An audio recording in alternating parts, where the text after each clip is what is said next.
di kota Lot. Nah, jadi apa sebetulnya yang terjadi di Israel?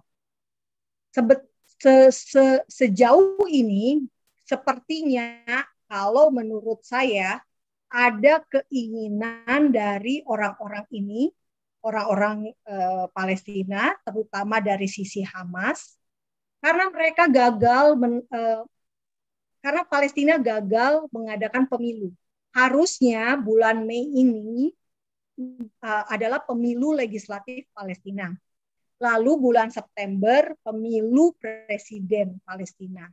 Tetapi penguasa Palestina saat ini yaitu Partai Fatah, dia menunda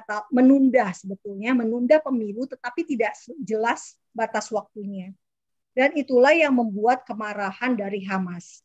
Kenapa Hamas marah? Karena Hamas dalam posisi menang. Palestina tidak punya kandidat. Mahmud Abbas ini sudah ketuaan 8 kalau tidak salah sudah 82 tahun ya nanti ini tahun ini kalau dia jadi presiden lagi dan dia sudah kelamaan juga gitu ya, nggak diganti-ganti. Nah, makanya Hamas tuh sangat ingin ada pemilu sehingga dia berharap bisa untuk menguasai tepi barat. Nah, jadi mereka kepingin mengupayakan yang namanya ini intifada ketiga. Sebelumnya pada saat intifada pertama Bapak Ibu tahun 1987 intifada adalah perlawanan Palestina terhadap Israel. Nah itu sengaja banget cari gara-garanya sengaja banget. Jadi truk Israel menabrak dibilangnya gitu ya. Truk Israel menabrak dengan sengaja ya 2 mobil orang Palestina yang menyebabkan 4 orang meninggal. Padahal sebetulnya ya kecelakaan biasa bisa aja gitu kan. Tapi dibilang ada unsur kesengajaan dan akhirnya terjadi demonstrasi dan juga berlangsung sampai blokade. Waktu itu Gaza masih wilayah Israel ya. Blokade terus akhirnya lama-lama semakin masif dengan pelemparan batu ke tentara, mulai juga dengan bom molotov dan akhirnya dalam 1 bulan pertama 1,5 bulan aja sudah 27 orang Palestina yang tewas. Nah ini gerakan intifada yang pertama. Akibat gerakan intifada yang pertama ini apa yang terjadi? Israel akhirnya kehilangan yang namanya Bethlehem, Jericho, Nablus, Hebron karena kesepakatan Oslo. Jadi Israel ingin berdamai, akhirnya kesepakatannya adalah oke, kasih wilayah. Nah, diberikanlah Bethlehem. Jelas-jelas Bethlehem adalah kota kelahiran Yesus. Gak mungkin jadinya Yesus ada hubungannya dengan orang Palestina. Jericho, kota pertama yang direbut oleh bangsa Israel ketika masuk ke tanah perjanjian. Nablus itu nama di Alkitab adalah Sikem. Sikem itu adalah kota di mana ada makam Yusuf.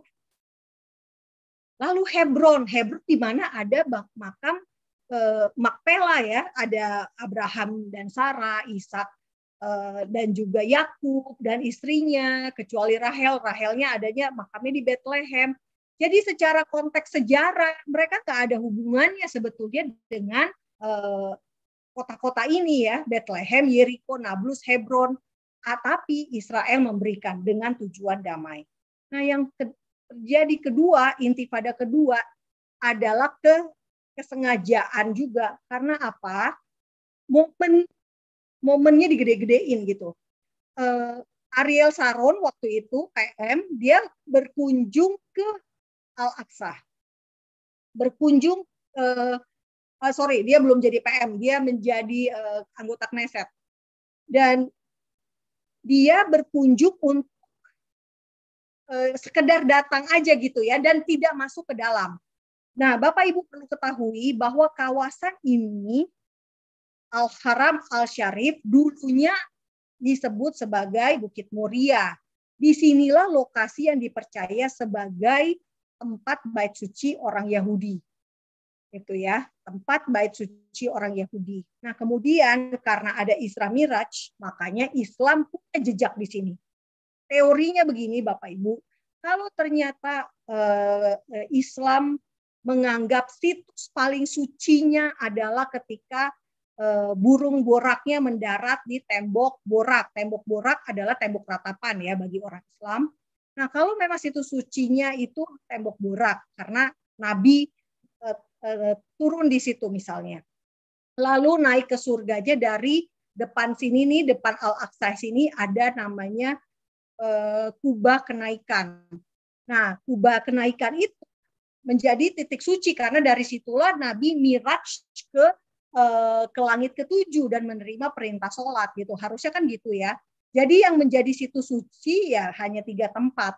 Jadi tidak menodai, maksud saya kedatangan orang Yahudi masuk ke wilayah yang disucikan oleh orang umat Islam ini sebetulnya tidak menodai sama sekali karena si Sharon dan rombongan Knesset itu hanya lewat di sini garis kuning gitu ya Bapak Ibu. Jadi tidak masuk ke area ini depan sini atau di Al-Aqsa sebelah sini. Jadi ini kan kubah emas, ini Al-Aqsa.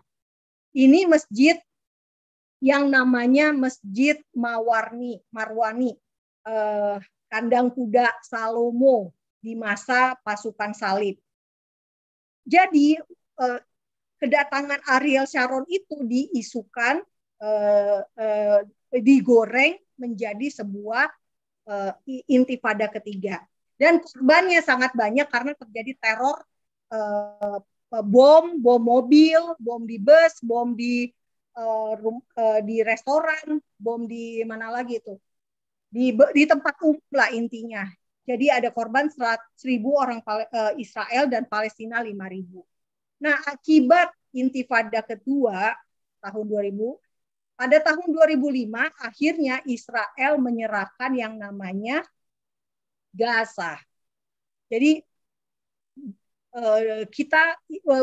negara Israel kehilangan wilayah, kehilangan otoritas di tempat-tempat tadi, dan sekarang kita bisa lihat sendiri apa yang terjadi dengan Gaza. Bukannya damai, malah menjadi markas teroris terbesar di dunia. Satu negara, satu daerah itulah terorisnya gitu ya. Wilayah yang dikuasai oleh teroris. Karena apa? Bapak Ibu, tahun 2018 saja, baru-baru ini ya artinya ya, 2018, Perdana Menteri Palestina yang adalah dari Fatah, waktu kunjungan kerja ke Gaza, dia tuh mau dibunuh. Ada bom mobil. Jadi bayangin, kita sebenarnya nggak usah kaget ketika kita dengar Hamas melontarkan rudal ke arah orang Yahudi. Lah orang Arab Palestina sesama sebangsanya sendiri aja, sama-sama Islamnya aja dibunuh juga kok, gitu ya, demi kekuasaannya dia. Jadi ya nggak heran lah gitu kalau dia bencinya setengah mati sama orang Yahudi, karena itulah yang dilakukan gitu ya oleh orang-orang teroris ini. Dan kita masih dengan sangat baik, dengan sangat santun tidak menyebut mereka, negara kita Indonesia tidak memasukkan Hamas sebagai kelompok teroris. Ini saya sudah tanyakan langsung waktu itu dengan orang BNPT ketika saya sebagai hadasa diundang untuk membahas tentang rancangan undang-undang penanggulangan ekstremisme yang baru-baru ini Januari 2021 disahkan oleh Pak Jokowi ya, oleh Presiden. Ada Perpres RAN PE-nya. Nah, itu saya tanya, Hamas teroris bukan? Karena kita lagi membahas waktu itu definisi ekstremisme itu seperti apa. Gitu ya. Apakah orang yang mengglorifikasikan Hamas itu bisa, pertanyaan saya ya, bisa dimasukkan sebagai ekstrim? Ya, nggak bisa, soalnya ya dia kan hanya pakai simbol-simbolnya aja. Tetapi kita lihat simbol itu bisa jadi merepresentasikan isi hatinya ya. Maksudnya ya, dia senangnya kekerasan ya pasti dia akan memakai, nggak mungkin kan gitu ya Bapak Pak Paul Sang misalnya pasang bendera Hamas di rumah gitu ya Pak, kan nggak mungkin karena ya emang kita nggak simpati sama Hamas gitu. Tetapi ya intinya adalah negara kalau Amerika, Uni Eropa dan sebagainya memasukkan Hamas sebagai teroris, kita nggak heran. Tetapi Arab Saudi, Mesir aja memasukkan Hamas sebagai teroris. Jadi Indonesia sangat santun tidak memasukkan Hamas sebagai teroris.